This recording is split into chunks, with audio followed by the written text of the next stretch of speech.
Alright everyone, so Boruto chapter 72 has officially been released and I am here to give you guys my review. But before we get to the actual review, I feel like I need to clarify something. I originally was going to do a live reaction to this chapter, but I did run into some problems. But next month when we get a new chapter, I will definitely do a live reading of chapter 73 when it officially gets released, and that is going to be over on my live channel. I will link it in the description box down below, so head on over there and subscribe to that channel if you want to see me react to the chapter live. And if you have any questions or if you just want to interact with me as I am reading the chapter, head on over there, subscribe to that channel, make sure to click the notification bell to know when that happens. But it pretty much happens on the day that the chapter gets released. So the day the chapter gets released, that's when I'm going to go live and I'm going to read it right there in front of you guys. So if you want to see that, just make sure you head on over there and subscribe. Now with that out of the way, let's get to the actual chapter, because we have some things to talk about, because this chapter definitely is setting up some very interesting things that are going to happen down the road. Now before we get to the interesting stuff, let's get some of the other stuff out of the way. First of all, let's talk about the interaction between Shikamaru, Kawaki, and Naruto in Amado's lab, because there are some very interesting things happening here. So Kawaki is basically questioning Shikamaru, or more specifically Shikamaru, after asking him, like, did he or did he not know that Amado implanted the karma mark when he reconstructed his arm? And Kawaki is defending himself, telling him that no, I didn't know it, he did this without my knowledge, and why are you even asking anything about Amado? I mean, he's basically dead anyway. And the way Kawaki talks about him, like, he doesn't even care that this guy is going to live or die. Now from his perspective, you can kind of understand why Kawaki feels this way. After all, this is the guy who helped Jigen experiment on him. This is the guy who basically is the reason why, or one of the main reasons why, Kawaki even is where he is now.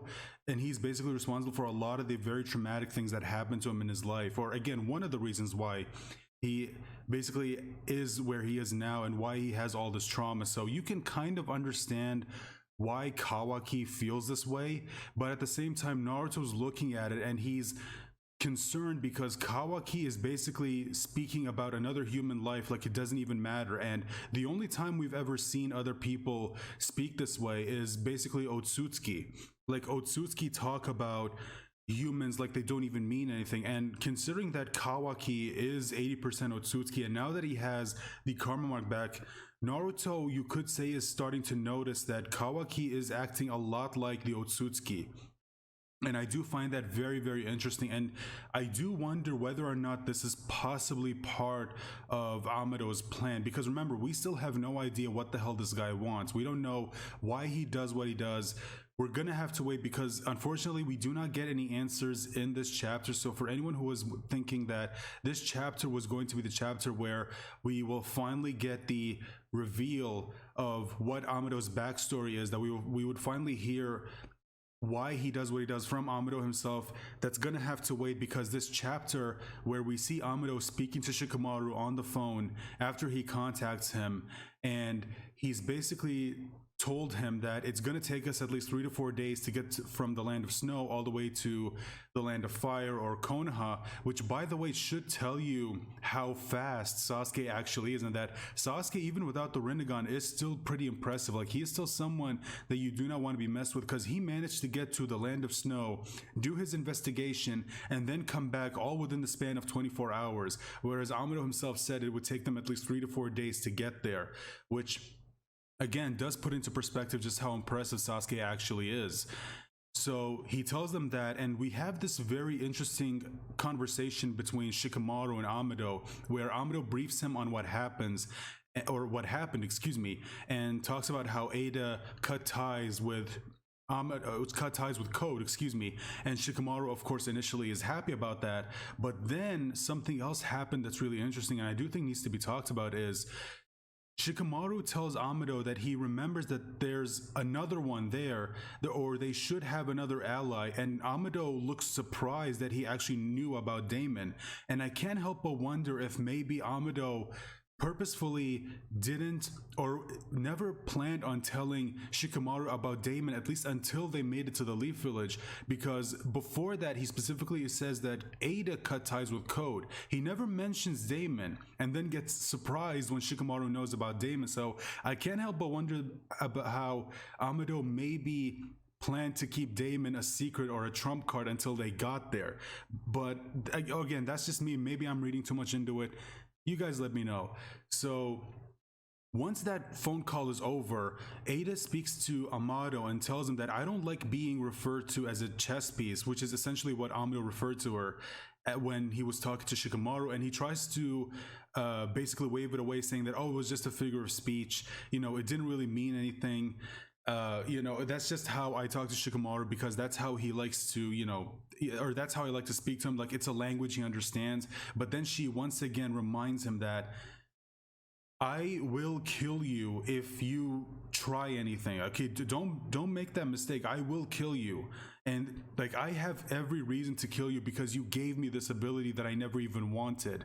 And then Damon chimes in and says, just to clarify, I'm gonna be the one to kill you. And I thought that was really funny. And Amado initially was surprised, like, oh, really? And she reminds him, yeah, like, dude, don't get it twisted. This is strictly a business transaction. Okay, this is strictly a business relationship. Like, you have something that I want. You said you were going to help me get close to Kawaki. And if you fail at that, I will kill you.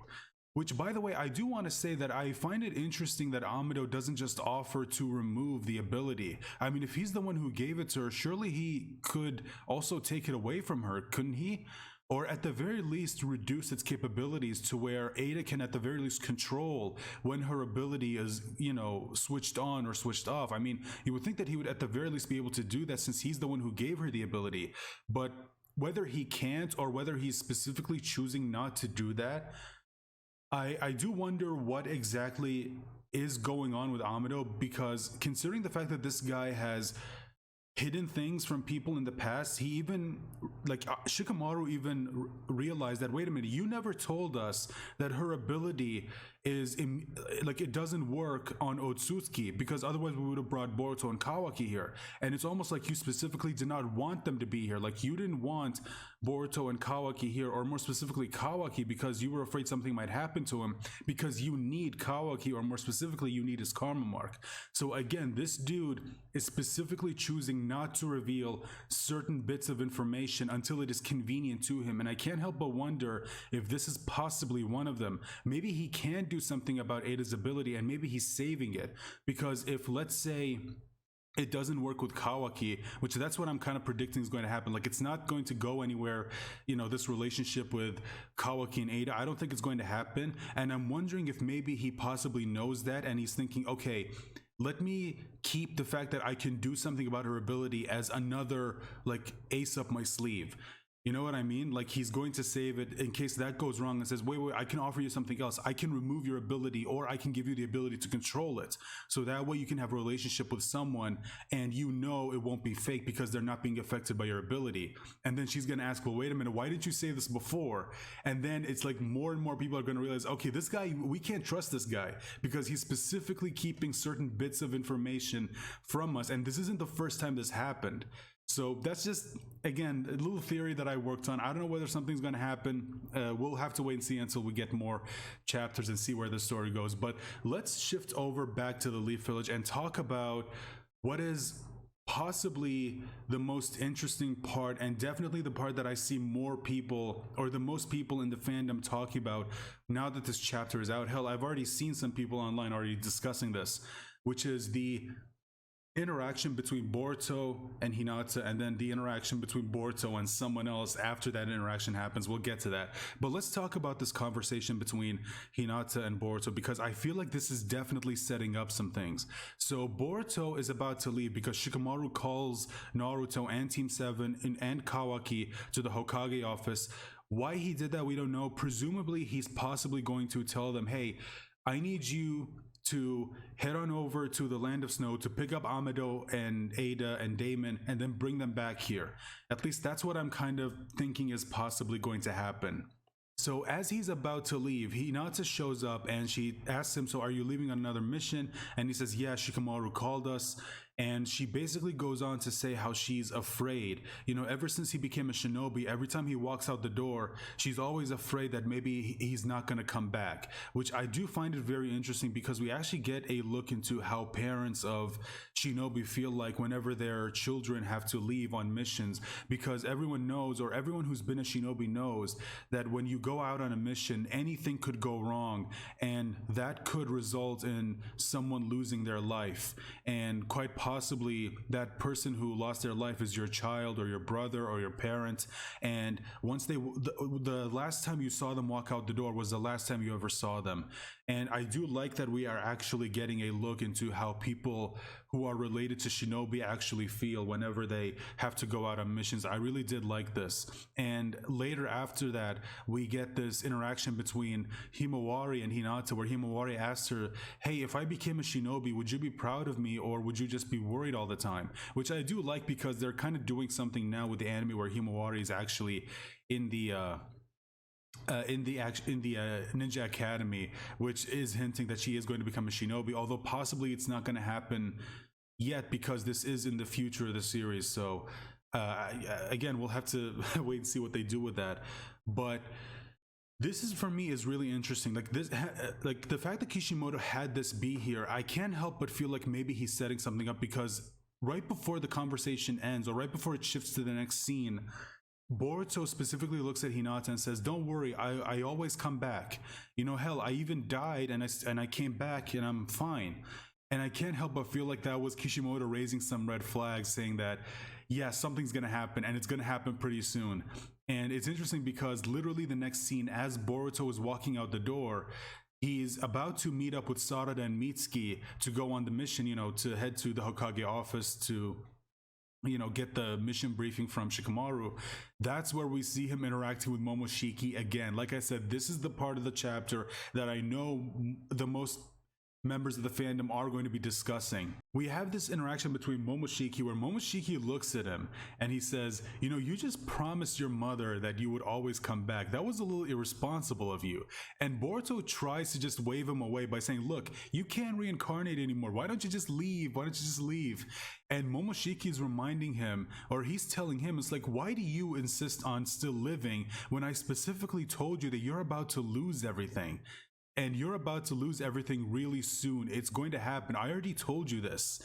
And Boruto again is just trying to wave it away, but it just doesn't work. And then Momoshiki says something really interesting.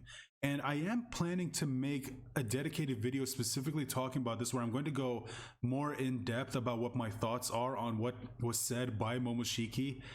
And he basically says, Boruto, you are going to lose the will to live. And he also says that I'm not going to let you die, never again. And I do find that very interesting. But when he says you are going to lose the will to live, that means that whatever this tragedy that Momoshiki predicted was going to happen, it's going to be so terrible that Boruto is going to be in such despair that he is actually going to lose the will to live. Like, he's not going to want to go on anymore. And then once that happens, Momoshiki says, that's the moment where I'm going to take over your body and I'm going to live life as Boruto Uzumaki. So in what shape it takes, technically I am going to continue living. You are my vessel. That hasn't changed. And it once again reminds people that just because Momoshiki can't use the karma mark to reincarnate in Boruto, like how the Otsutsuki are used to using the karma mark, but technically he will still live. He'll just take over Boruto's body. And if this sounds familiar to you in any way, shape, or form, it's basically the same thing as what happened in the Naruto manga, where Orochimaru tried to take over Sasuke's body, but instead Sasuke reversed it on him, and he instead sealed away Orochimaru in a small corner of his mind, and it didn't come back until Sasuke's fight with Itachi, where Sasuke was really low on chakra and didn't have enough to keep Orochimaru's consciousness suppressed. And that's when Orochimaru tried to take over again, but then of course we know he got sealed away by Itachi via the Totsuka blade. But that's essentially what Momoshiki is saying is going to happen with Boruto. And I find it interesting that Momoshiki says that you're going to lose the will to live after Boruto has this conversation with Hinata about how he's going to come back and how she's worried about him. And Momoshiki saying that this tragedy is going to make you lose the will to live. I can't help but feel like maybe those two things are connected with each other. But who knows? Maybe that's just me looking too much into it. We're going to have to wait and see what happens. But once that conversation is over, Boruto gets pissed and says something along the lines of, you know, it's my future. I'm the one who decides what it is. And then immediately starts heading towards the Hokage office, and Sarada and Mitsuki see the whole thing, but obviously they don't know the whole story. They don't know that Boruto was talking to Momoshiki, obviously, because nobody else can see it unless you're Sasuke and you have a Rinnegan. When he was able to see that interaction with Boruto and Momoshiki when they were in that dimension that Momoshiki was in, but obviously Sasuke wasn't there, nor does he have the Rinnegan anymore. So I guess yeah, no, the only ones who can see what's going on between them are Boruto and Momoshiki themselves. And then Sarada Mitsuki specifically says this thing where even if Boruto dies and comes back to life or becomes a full Otsutsuki, he'll still be Boruto. And maybe that's possible foreshadowing for something that's going to happen. I guess we'll see. But yeah, they follow him, and all three of them head towards the Hokage office. And then right before the scene shifts to something else, we get one last shot of Boruto looking at his karma, saying that I'm not going to let you have what you want, Momoshiki. And again, all of these things just feel like red flags to me. Like something is definitely going to happen. And I feel like it's possibly going to be something that the fans are probably not going to be happy about. But again, we'll see. Maybe I am just reading too much into it.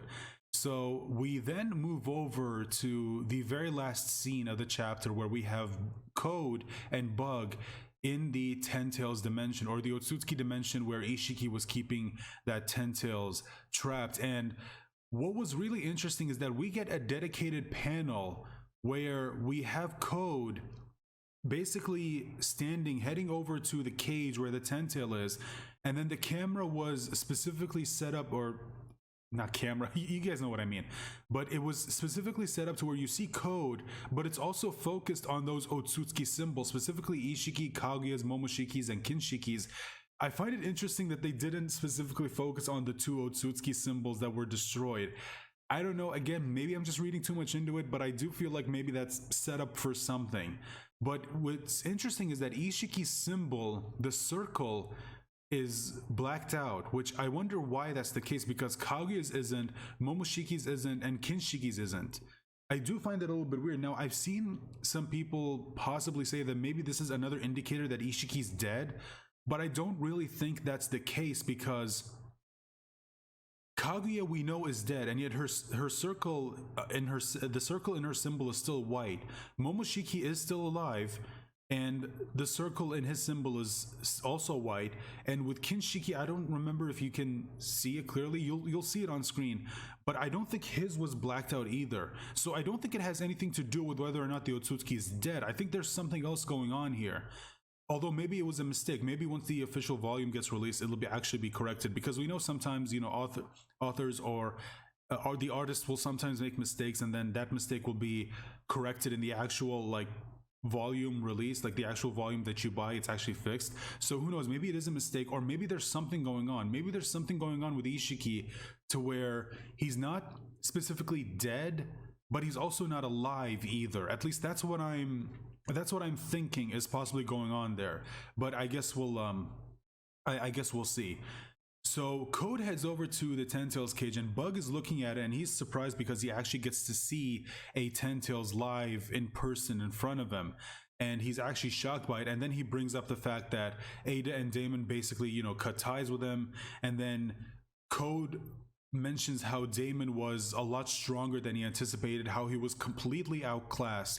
And remember, this is supposed to be a Code who's even stronger than Jigen, and yet you have Damon who just completely stomped him. Like, he made Code fans basically have to go into therapy for depression, because my god, this guy that we like, like he hasn't taken a single W in the entire time he's been introduced, and it's like just when he gets his powers back, just when he gets his limiters removed, the first thing that happens to him is he gets his ass kicked.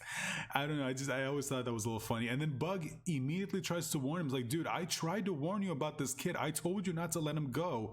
You didn't listen to me. Which, by the way, is kind of indicative of Code's characters. Like multiple times, characters have tried to warn him not to do something, and he just never listens. Ada kept warning him, it's like, do not act stupid, do not get in my way, or I will cut ties with you. And that's exactly what happened. Damon kept warning him, don't go after my sister, don't start this fight. And he didn't listen, and look what happened. So yeah, that's pretty much in line with Code's character. And now he basically does this thing where he takes his claw marks and he completely wraps it around the Tentales, and he's basically squeezing it to the point where small bits of the Tentales are being separated from it, and they take basically their own form. And Code says that not only am I separating the Tentales, because he reminds us that the Biju are technically just chakra, you know, they're just chakra given form, and all he's doing is just splitting the chakra, and he's also infusing his own chakra into it to basically make them stronger, but also give them the ability to use his claw marks. And not only can they travel between Code's claw marks that he already set up, they can also use each other, the claw marks on each other's bodies, to travel to other places, which, if that's the case, then that makes them pretty dangerous opponents, or at least a very difficult army to deal with. And now that he has this army, I can't help but feel that maybe he is definitely going to launch an attack, and it's not going to be just on Konoha. I think he's going to launch an attack on the 5 great nations themselves, but I feel like specifically he is going to target Konoha, because he said in the previous chapter that my goal is to destroy everything that Kawaki holds dear. It's no longer just the Hokage, not the Uchiha, not Amado. No, I'm going to destroy everything that Kawaki holds dear. And so I feel like Konoha is going to be specifically on his mind, but he's also going to attack the other villages, because he wants to not give the other villages possibly an excuse to come help Konoha, because they'll be too busy defending their own villages. At least that's kind of what I'm predicting is possibly going to happen, and that's basically where the chapter ends. So overall, I thought the chapter was okay. You know, I didn't hate it. It feels like a really nice setup for what's going to happen in the future. Now, I'm curious to know your thoughts on this chapter, what they are. Let me know all of it in the comment section down below. And while you're here, guys, consider leaving a like, sharing this video out there. Please hit the subscribe button if you haven't, ring the bell for notifications, and I hope I'll see you guys in my next chapter review for Boruto chapter 73. Bye for now.